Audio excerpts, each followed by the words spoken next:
Well, hello, I'm Pat Burns, and I'm out here in beautiful Salt Lake City area, Utah, with the Wasatch Mountains in the background. Yeah. And we're doing a 3-day workshop, and we're having a lot of fun. And we're going to talk a little bit about the Master Amateur National. Is that correct? Yeah, the invitational that's coming up. So I guess I just have some basic questions. I know you've been to the Super Retriever Yes, Series, sir. the Master National this year, Uh-huh. this past year, and of course we all watch and love your reports and comments and in Retriever News on all the National Opens and the National Amateurs and such like that. So you have an extensive background on national events. Yes, sir. So for an amateur point of view, what advice can you give me, like a top 5 things that would help an amateur not only be more successful at a Master Amateur Invitational, but how to get there? Well, that's a great question. I actually wrote an article preparing for a national. And the article talked about you start preparing, well, this started 6 months in advance. Now, it really starts 6 years in advance. Sure. But for example, one of the things I start out is getting my dog in tip-top physical condition, having them physically fit, and learn and roading them, having them at a good weight, having them physically prepared so they don't break down. You go to a lot of these events. Master Amateur is sometimes National Amateur is always this case. It's hot. It's that time of year. You need to have their body prepared. Okay. The dogs, well, a dog and handlers, I think of a deal like this is great because it takes you out of your comfort zone, puts you in a situation with a crowd of people so you can kind of deal with the distractions as a handler. And it really prepares your dog also and you guys to interact because the dog feeds off you, you feed off the dog. Getting yourself out, like I said, out of your comfort zone and in an atmosphere like this or things like that, training in with different groups, I think is another valuable thing. But I believe more than anything, we talked about this before, a lot of what I see is getting back to fundamental work.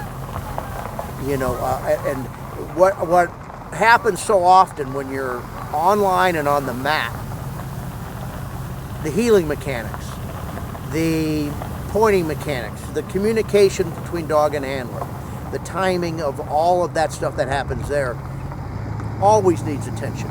Your accuracy of being able to tell where your dog's looking. How the dog comes in on the delivery. Does he come into the heel position? So when they are really well schooled, they come in and they essentially point themselves in the direction your feet are pointing. So the more you pay attention to that throughout the year in wagon wheel drills and those kinds of things, Sure. the more that becomes muscle memory, the more precise you will be with the least amount of effort. Which what we saw here today and what you see on a regular basis is when it's sloppy, there's this ensuing argument that happens at your side that becomes more about healing and less about what it is you're trying to do is get the next bird. And so then it becomes all this distraction from really the end goal. So taking care of these little things, I think, are really profound. I mean, one of my favorite books was a book called Raising Your Game that was written, I think the author's name was Alan Stein, and it was a book about business. But this guy was a big sports guy and big in basketball, and he went to basketball camps and he was at a basketball camp that Kobe Bryant was running, and he asked if he could come watch Kobe train in the morning because he was doing his workouts 4 in the morning before the camp started. Yeah. And he says he gets to the deal and he can hear the ball bounce and Kobe already has a sweat worked up. And he sat there and he watched him for, he said, a better part of a half hour. And in that half hour, he said he did the simplest things. He was not doing extravagant work. He was doing things that you would be teaching junior high school basketball players to do.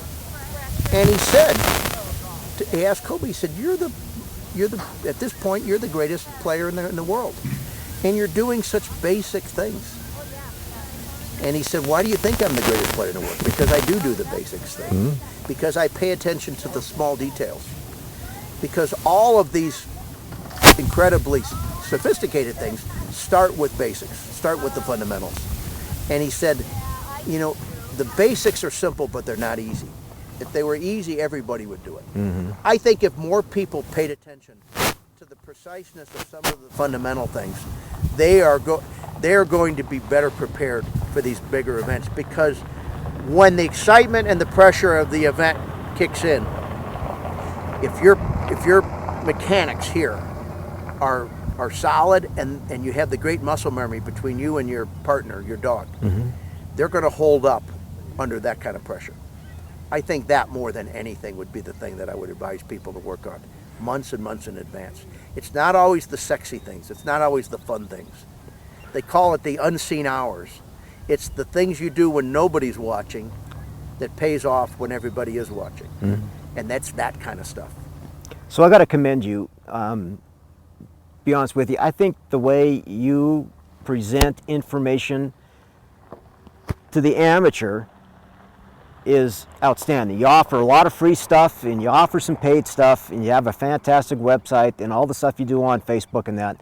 I think it's huge. I think your master classes are top notch. Talk to us about your master classes. Well, it was just my vision. I guess I'm going to take that back a notch.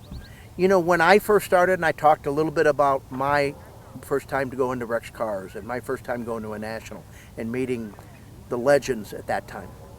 They were so generous with me, and they shared openly with a 21-year-old kid who had a Chesapeake Bay Retriever who, you know, you'd think like, this guy's never going to do anything. But they were so generous and giving, and it's what enabled me to move forward.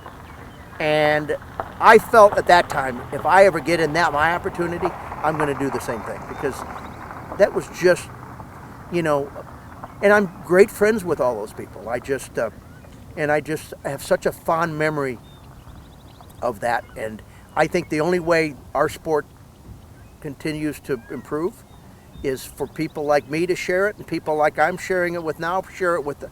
And that's just the spirit of it. So it's not a job. It's what I love to do. And if I can help one person become a little better trainer so they're a little better advocate for their dog, that's all I'm hoping to do.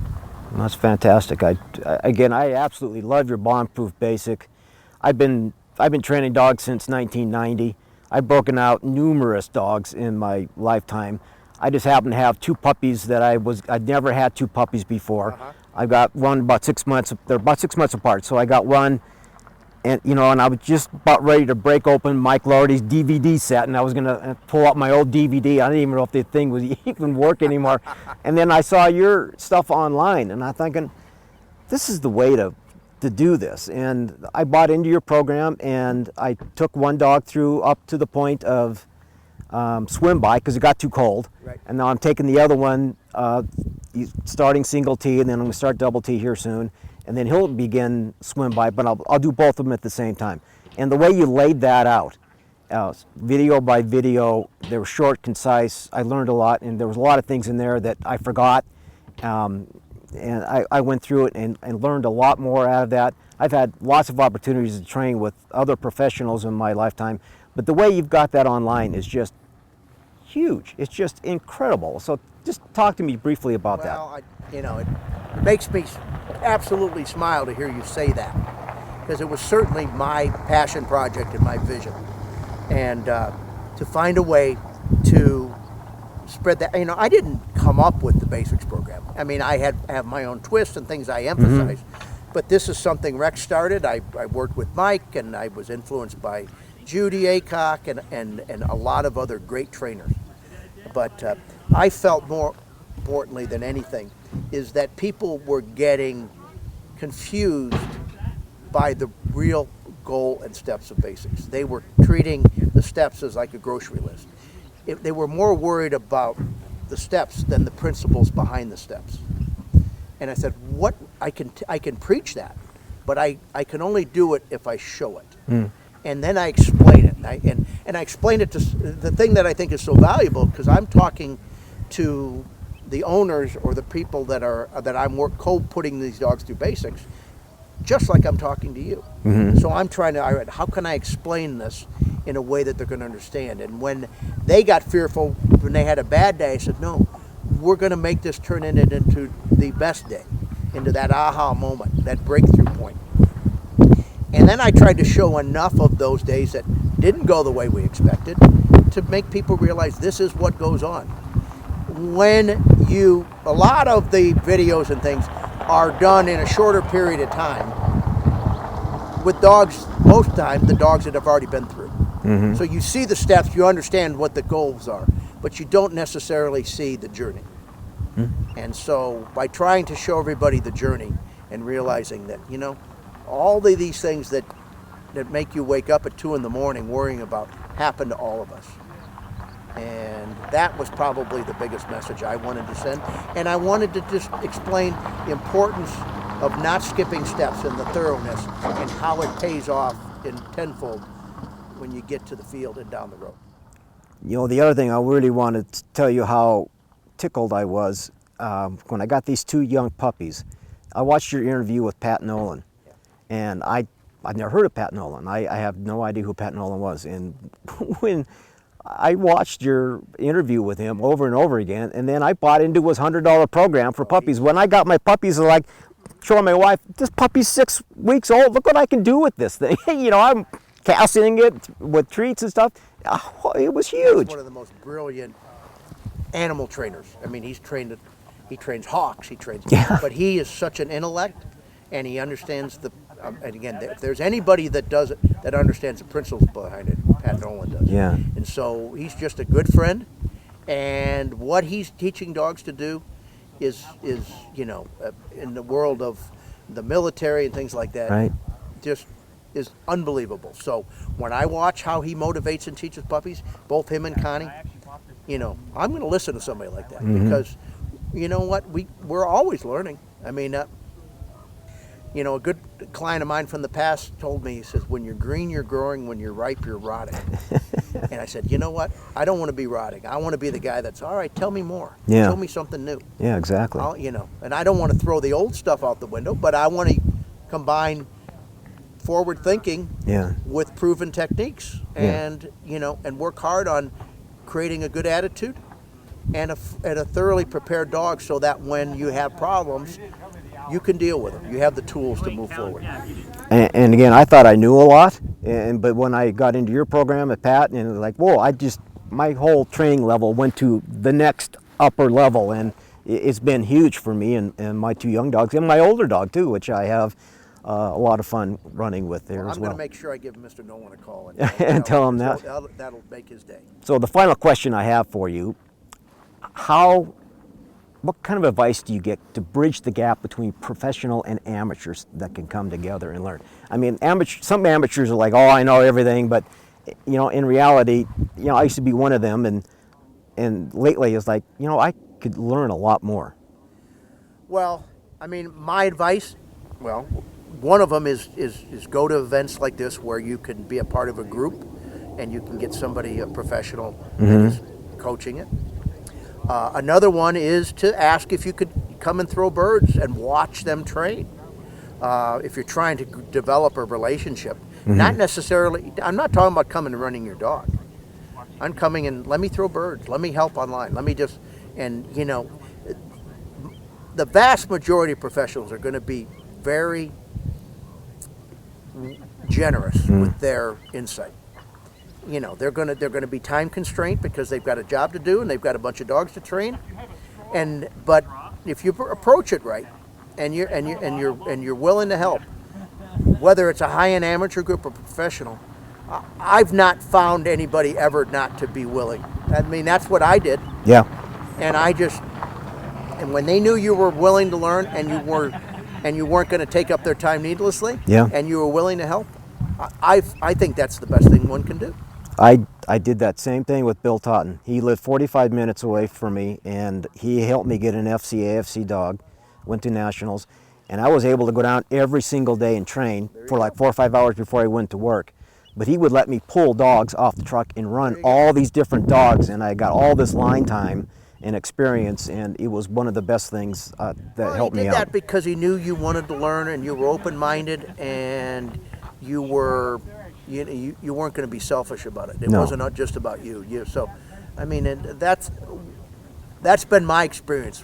Yeah. Whether it's Wayne Curtis, Bill Totten, Rex Carr, Mike Lardy, and any of the really, really good pros, Andy Attar, I found them to be, when they see somebody that they say, that's where I was, well, somebody helped them. Yeah. Just like, so. All right. Any last And words? go to a pre-national and say, offer to throw birds. Yeah. Right. Watch 4 or 5 professionals. If they're in your area, go through the trouble to go and help. Sure. Any last words of encouragement for the amateurs running the Master Amateur Invitational this year? First of all, have fun. Yeah. In the department store of life, this is the toy department. So it is a game, not life and death. But take it serious. Do your homework. Take one bird at a time. And, even if the experience isn't what you wanted initially, keep coming back. My first national, I got humbled. My first field, and take baby steps in it and enjoy the journey of being there, watching great dogs and other handlers. Watch a lot of people. Seek out the people that are really successful, and just make sure you pay attention and watch them. You're going to learn a lot there, and you never know. Good things happen. A guy that Rick Schneider from Pennsylvania, bought in. I saw him at a workshop. He got hungry to learn everything. Well, he made his first master hunter on his own, and then went and passed the Master National. And Wow. Rick just said, I never dreamed I could do that. Well, you know what? If you want it bad enough and you're hungry, you can do it. Yeah. I mean, I'm telling you, it is doable. It just takes sacrifices and desire to do it. And, you got to be a little mentally tough. You're gonna get humbled. This game's gonna do it. And you just got to get up, try again, and simplify. And it's a real character building thing, and it's going to make you better at a lot of things. Yeah. So In life. Yeah. Have fun. Thanks, fantastic. Pat. I really Good. appreciate it. I appreciate your time. Good to talk to you. Okay. Thank you, guys. We'll see you down the road somewhere.